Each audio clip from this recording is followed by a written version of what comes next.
Finale, Dragon Maid, 13th episode, season 1. Finally here, long, like 6 months it took me to get here. But look, we made it, you know, at least we're here. Very excited to get into this. We had a really interesting cliffhanger to kind of leave us off here on the last episode, who likely, I'm just going to make the assumption, is Toru's father kind of coming back through into our world here, or at least peeking in his eye into it. Maybe not, maybe just somebody else or an interference like that, but we'll have to kind of see. I'm really interested to see where we go here, where it almost feels like it has the potential to not be our fluffy, fun, sweet, wholesome episode anymore, and we might get into some weird stuff that could strongly indicate potential direction and stuff that we're headed with the future season. So I'm interested to see how that goes. Hopefully you guys enjoy. If you like it, I'll like and subscribe to the feel free to stick around for the discussion on my comments with this very series. We're going with the finale of season 1 of Miss Kobayashi's Dragon Maid. Awesome. Hopefully we get to see that.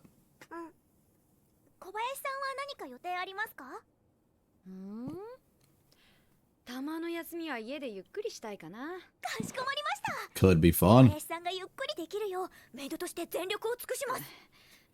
Maybe leave? Kana. What if it's Kana's parents? I didn't even think about that. I thought solely Toru. What if they came back to not banish her anymore and let her back?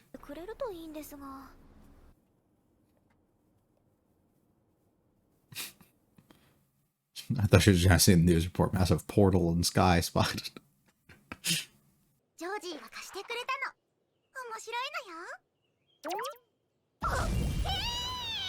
It exploded up the back.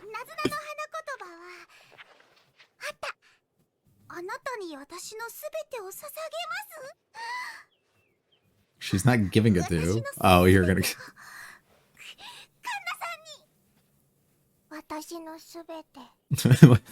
Whatever the fuck that's supposed to be.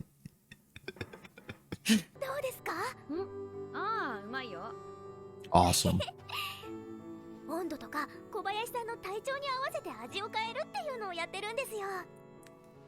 Observant. Damn. Dragons are capable of everything.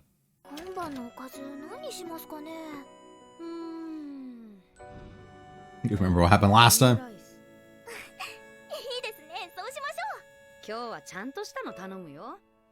We don't have any leftovers from before. Give her one more chance at this. All alone. I just feel like something bad's gonna happen. She's just not gonna be able to come back.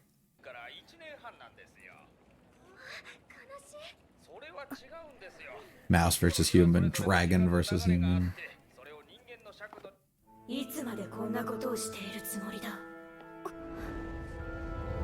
Oh.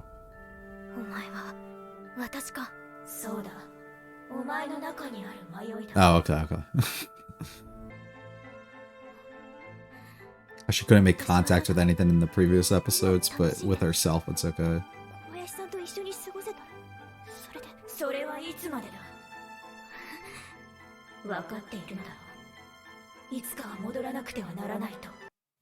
What happens when she's gone? What do you do? I'm employed.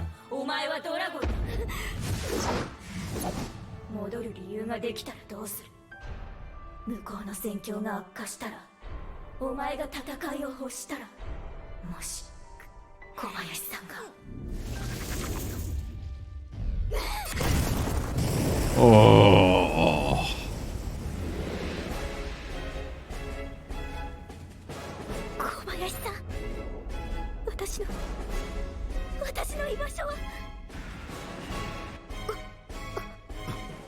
And they all sense it. Oh.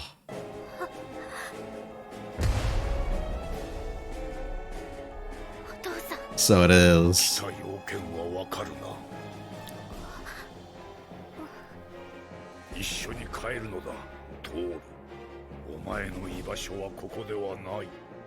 Ooh.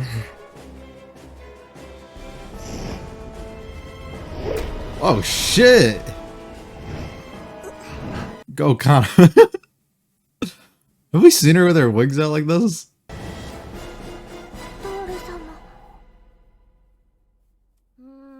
Ah, that would have been so stellar as like a way to end a season. Like if that was the last thing we see in the episode. Ah. トール様帰った。いや、だからまだ。帰った。え？向こうの世界に。多分終焉ってトール様のお父様が迎えに来た。それってどういう？おー。多分もうこっちの世界には戻ってこない。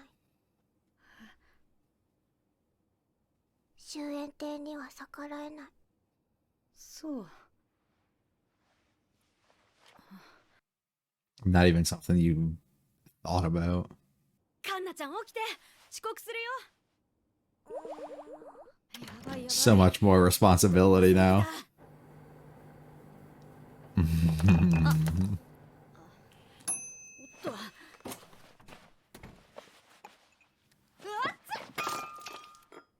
Then everything that you lose, how much more you appreciate it now, or can grow to. I'm just curious, like, is she just trying to distract herself entirely from it by working so much here? Because, like, I feel like I would have just went and contacted Lukoa and Fafnir and everybody I can and see if there's anything you can do or figure anything out.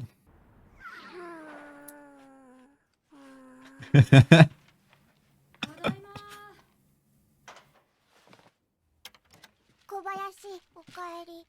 ごめん遅くなって。すぐご飯にしよう。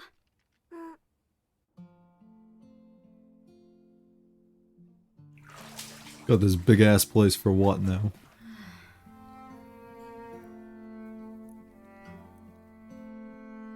Aw.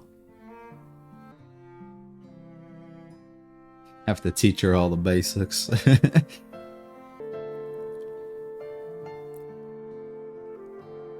Okay. I've seen a gif of that before.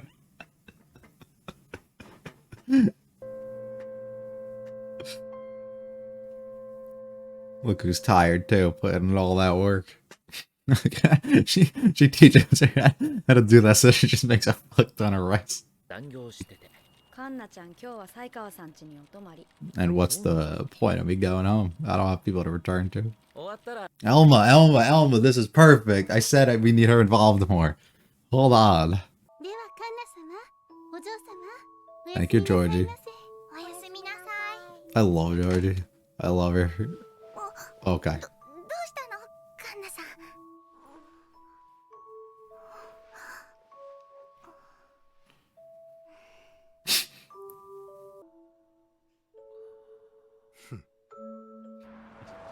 You mere human couldn't even comprehend what I'm doing. Nobody to return to.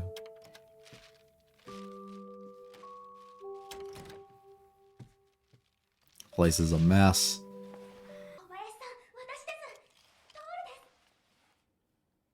Huh? Are we dreaming?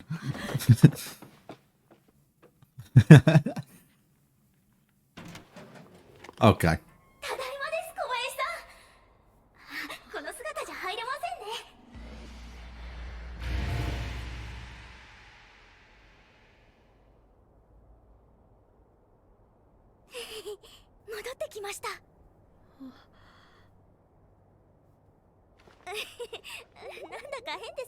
You want to explain?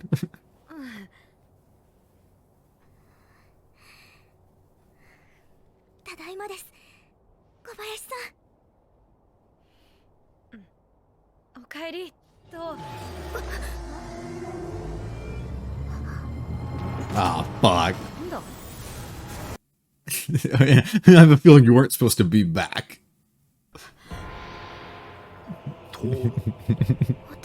It's the Emperor of Chaos.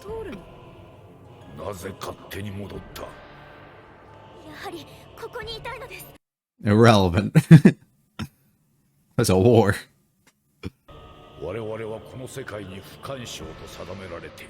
Fair. 私と一緒に帰るのだ。嫌です。お前の意思など関係ない。 Not fair. That's fucked up. 分かっているだろう。この世界はダメだ。お前一人のわがままで世を乱すわけにはいかん。私は See, like, I get that ここにい mindset. たいのです。ここが私の居場所だから。戻ってこい、トール。傷つく前に。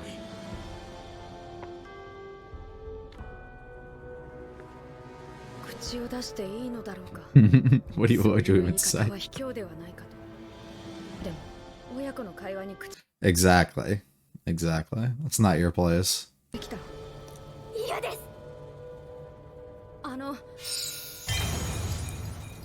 What?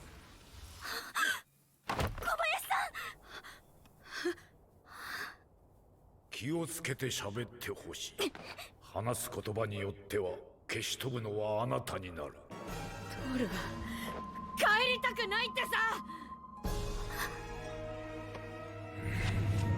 貴様、あなたはこの世界に干渉できないんだろう。なら私はこの世界 Good point. 殺さない程度のことはできる。それじゃ That's interfering. 変えられない。世界のルールは守らねばならない。秩序を守るべき立場のドラゴン。思わない。きっかけをこじつけて責任とすり替えてるだけだ。起こりうることだ。知ったことか。なぜそこまでトールにこだわる。まさかトール Yes, が好きな that is my maid. 人間のお前が信じられん。そう。トールっていい子じゃん。そんなことは分かっておる。You are? 明るくて楽しくて She takes the 時々 step. 影があるけど、それ隠すように笑って、しかもさ、メイドなんだぞ。分かってんのか。私のメイドを持っていくな。これは私だ。 Possessive in a way you hadn't seen. そうか。ならばここは少々窮屈だ。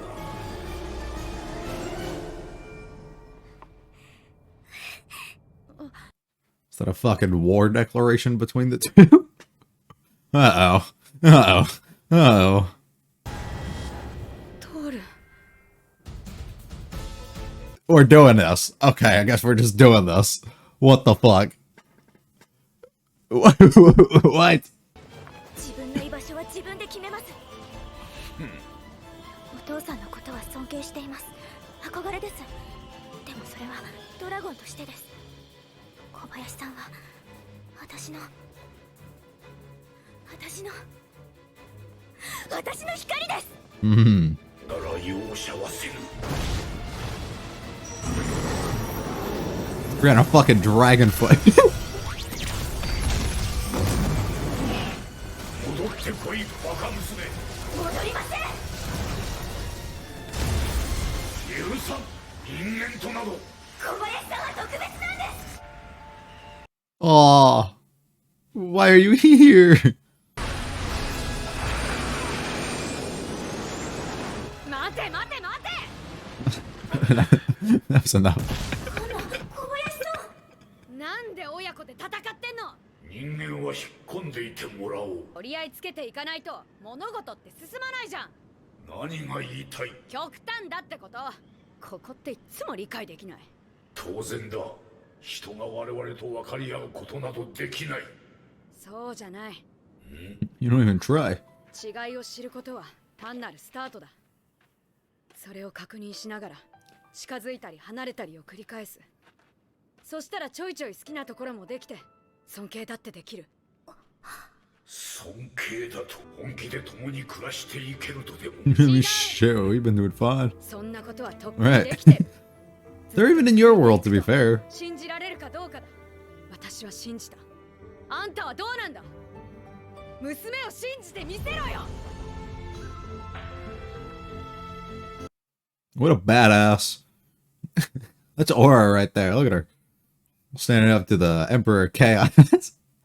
共に生き切る寿命も持たぬ分際ごとき。 mm. トール。愚かな娘よ。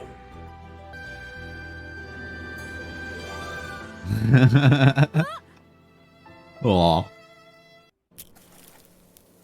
And back like we never left. おはようトール。おはようございます、小林さん。トール様おはよう。おはようかんな。今日もカンナさんが遊びに来るって。ではチョコレートをご用意しておきますね。チョコレート。He would let you do that, so. 久しぶりに実家に帰ろうかと思うんだ。いいですね。ぜひ行ってきてください。トールも一緒に行く？ Aww. I'm assuming that that whole fiasco too would probably make her want to go back home for a little bit.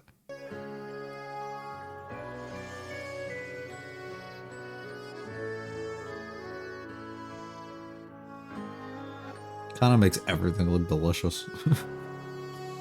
小林さんと一緒に置いていくことはできない。 Nope. いつかお別れする時が必ず。But make it so special. But it's worth your time.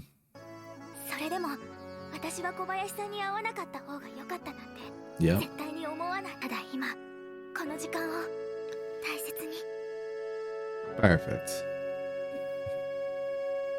Well, that's certainly a finale. That if I've ever seen one, that is certainly one. So many intense, high-stake moments for what it felt like. Very tense atmospheres, very real, very serious, it felt like, which is not something we typically really get out of this. I noted in the last episode that there seemingly was a little bit of a tone switch at certain moments, and comedy and a bunch of other things weren't maybe at the forefront of the focus throughout it, and we definitely transition even harder, much more into this episode with everything that we get. Like, a dragon fight was the last thing I think I was really full on expecting. I thought her dad would come back, and I was cautious going into this because I was concerned with how they would handle him. The title that they give him, the way that they've talked him up, the way they've talked up this other world, like all this stuff throughout and leading up to this point, I felt I'd be really disappointed if it was as simply he'd be okay with it, or he simply just turned his back and let things happen, or that he would simply just turn into like his human form and just communicate naturally without like really having his own reasons and stuff. But I think they did a good job at really covering the surface that they needed to like lay this groundwork and actually explain as to why he's doing what he's doing or feeling the way that he does. And I think a lot of it becomes pretty valid, and it made me okay with like the approaches he took on a lot of it. I think the only thing I have like any holdups for up to this point with him is just like, maybe I got to rewatch it, but the sequence of him talking with Kobayashi and Toro about her wanting to, you know, still live in that world regardless of like all these warnings and all these things and everything that he says, and his like acceptance almost of it, that he just kind of turned his back and let it happen. I feel like being built as the type of person that he was, like it should have just simply been a no means no type of thing, and I'm just gonna approach it and do what I want. And I guess there could have been like other things of like happiness, that she was almost like proudly standing up for something or finding a place of belonging, but I don't seem to believe that's the reason for anything. I don't know, just like finding her place in life, even like I a lot of that type of stuff that like maybe you would test them for, that you would like realize in that moment of acceptance for it, just didn't seem to really match with me. Like, he seemingly has all the power in the world. Also, the scaling of, like, the battle that he had, I can't tell entirely. It could have been he was giving warnings, like he was about to do something insane and, like, completely fuck her up, which he could have been, and he could have been taking it easy, because, once again, it's his daughter, and he doesn't want that to actually happen, like, anything bad, but, like, would do it if it became necessary. So maybe that's where, like, the power scaling kind of between the two comes in, but there should have been, like, no universe where she was able to, like, kind of just, like, even to hold up to him, like especially with this title and position and everything. I feel like he'd probably be way stronger and more intimidating than I think he kind of came off, which is a little unfortunate there, but we'll I guess see, because it could have just been like a I'm taking it easy on you right now thing, and like I could really ramp things up if I need to, but even then, like you kind of feel like they would just like throw her around a little bit and really prove a point a bit of be like, I could really go much more than this, and I'm kind of holding back even now, to really put it into perspective, to like maybe not give her this false hope like she even has a chance in any sort of way.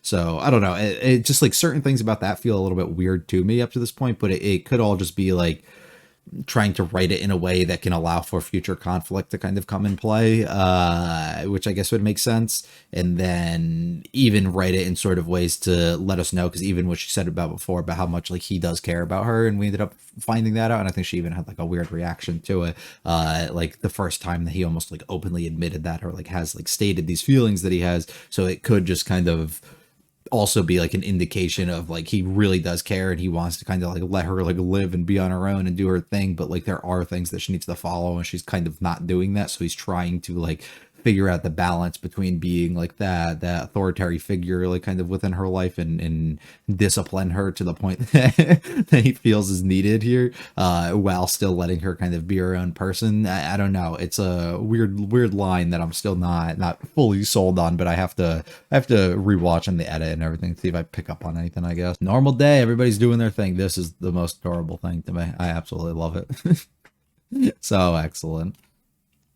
But yeah, everybody just goes about their day. The flower thing's funny as fuck to me. My everything has to go to her. Everything's so normal until somebody goes out, and then this happens. I love the internal conflict that we get from her. Questioning a lot of these things, showcasing fully that regardless of how you present yourself to others, which Kobayashi later confirms that she sees through her, which is really nice, and notices this and realizes all this. But despite how you may present yourself to others, you do have thoughts like this, and things do go through your mind, and you may be stressed out, and you may be really uncomfortable in a lot of scenarios, or you may have a lot of worries and things, and you might think about them a ton even, and that's perfectly okay for people to be in those spaces. But don't just assume that everybody's got the perfect thing going on kind of within their life because of how they outwardly act towards you. They may have a lot on their own plate and a lot in their head that they're kind of dealing with, which is what we perfectly get to see here, with her internal struggles of like her purpose, her being of here, her potential route going into the future if something were to happen, or whatever happens with Kobayashi, where she goes. Do you continue to stay here afterwards? Do you go back to the world? Can you even face that and claim yourself to be what you once were if you end up having to be in a situation like that? Have you even ever thought about this or imagined what life would be like after she's gone? I like the grasping of her here too, having her in her palms here, something that she struggled to do with any other interaction that we've had. I think like two other people, Kobayashi and the girl from the last episode, and she just like simply just put them like kind of between it and never actually like held on to them in any sort of way. But she can actually like be physical in this type of way if she needs to be, with her own self. This is my position. Much worse what happens if she goes away and she just shatters completely. And at this point, the portal opens up. Everybody's aware of what exactly is going on. And I love the way he just swallows her whole as Kana's trying to figure out what the fuck is going on. That would have been such a crazy cliffhanger for them to end like everything on. The Kobayashi and Kana like aftermath here of figuring this out, struggle to not entirely like handle this well, like not know exactly what you need to do, or how to react, knowing that there literally is probably nothing that she can do because she doesn't have a way to get over there or do anything. So that becomes a big problem in itself. But now having to take on all the chores and all the things that you likely took for granted with that person kind of being around and being there for you, while others notice the difficulties that you're going through. I do wonder, like, if asking the others, asking Elmo or Lakoa or anybody about, like, things that they could potentially do, or, like, maybe for help or something to get her back could have done anything, or if they all would have just had the same kind of response that Kana did about, like, yeah, she's not, like, there's nothing that we could kind of really be able to do about it. But I don't know. I felt like she didn't really do much and she just accepted that that was the case. But I do wonder also if it was like the acceptance that it wasn't even like it was kind of Toru's own decision as opposed to like her father really like forcing it upon her and taking her there. I don't know. I love this so much. Teaching her to make the rice just so that she can have this moment. So excellent. So excellent. Look who decided to show back up. I thought this was like a whole dream situation. I didn't actually think that she came back.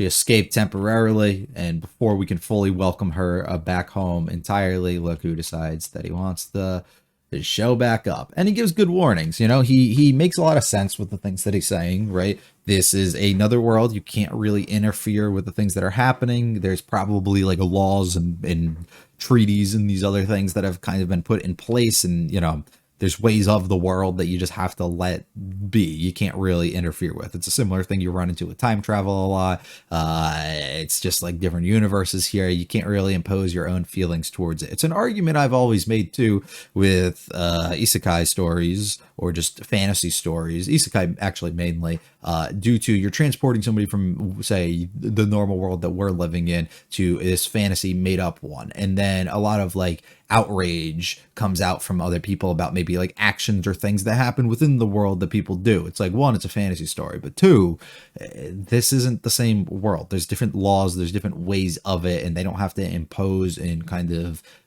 push all of that type of stuff and their own feelings and the ways of their own world or their previous world onto this new one to kind of fit and make you as the viewer like happy or comfortable with it, you know? Like they don't have to do any of that stuff, and nor should they, right? And here we are in a situation where he's kind of aware, I can't really touch or interfere or do any of this stuff with this world. I shouldn't have to. I shouldn't do that. I have my own places and things that I have to worry about, and none of that stuff applies here. They have their own ways and laws and everything that they have to kind of abide by and do. So you coming in here and interfering could be a huge issue for us to have. But instead, she is willingly kind of okay with it. There's a reason they put the whole thing off limit.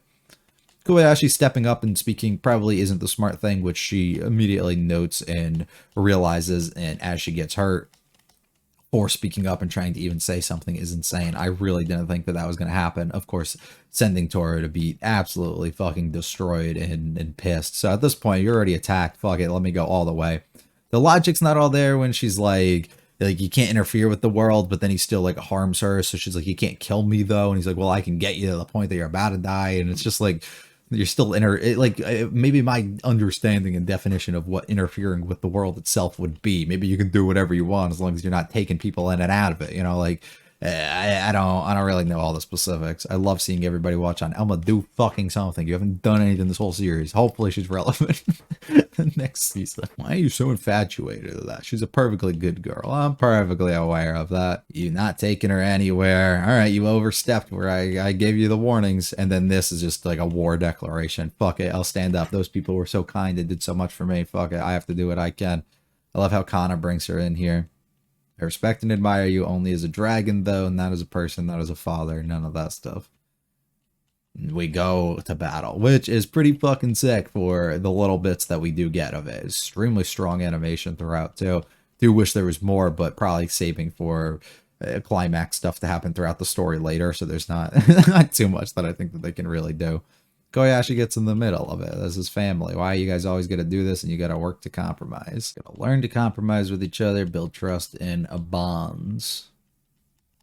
Do you believe we can coexist? We actually have been. But if you continue down the route that you're at now, you're never going to be able to kind of last. So have faith in your daughter. So I guess this is where the entirety of the thing came from, where it's like that. I'm just going to trust to believe in that. But I don't know. I feel like everything that he's imposed up to this point doesn't really align with his action here.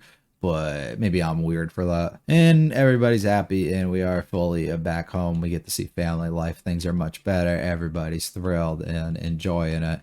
And we love to see that. We go on a trip. We go back home to meet Kobayashi's family and we'll bring our new family along the ride too. And I wonder if she's going to introduce them as that or just friends like she similarly did last time. But we'll have to find out. Toru comes to a strong conclusion here too though. And my time's not going to be here with you forever. There's going to be times where this has to kind of, well, there will be a time where this comes to an end and we're going to face hardships and we're going to do all this stuff. But simply at the end of the day, hopefully it makes that strong impression on me and I can live out my life knowing that I don't have any regrets for what I did or for being here with you and being around you. And I just treasure all those moments in time that I have together. That's the only thing that you can do, you know? If you make it so impactful on your own self that like, even if it goes by in a blink of an eye for you in comparison of your lifespan, that it was so influential that it alters like who you are down to the fucking core and dictates everything that you do kind of going forward in your life. And maybe not even everything, but it is like you think back to the happiest moments of your life and stuff. This is what you should try and make it out to be. So pretty cool. And a nice positive note to realistically end the season out on, you know? So pretty strong, really awesome finale, I think, overall for us to get into, where we get little hints of we're going back home so we can see how that stuff gets introduced. We set up some drama elements and other things that'll potentially come back to life throughout with the other universe and stuff into the second season. And good stuff overall. There's plenty of hopes and wishes and stuff I think I have for it, but I guess we could talk about all that stuff at the beginning of the second season thing. I think we have an OVA or something that I have to get into, so I'll look up exactly what we got to do, and we'll get into that first. But this has been the first season of Miss Kobayashi's Dragon Maid. I hope you've enjoyed. I thought it was an absolute blast. I've had a ton of fun. Extremely heartwarming stories throughout, and I think they do a great job of really fun, interesting characters, and I'm enjoying my time here. It's a nice little kind of relaxing thing. Nothing that I have to go too intense with, nothing I have to think too much and use my brain entirely for. I can just kind of coast a little bit and relax too, and it's great. Hopefully you enjoyed. If you like it all, like and subscribe to watch me, feel free to check out the video and channel, comments with this series. We'll be back for an OVA, I think, but likely season 2 as well of this series. I hope you guys have a great one. Peace.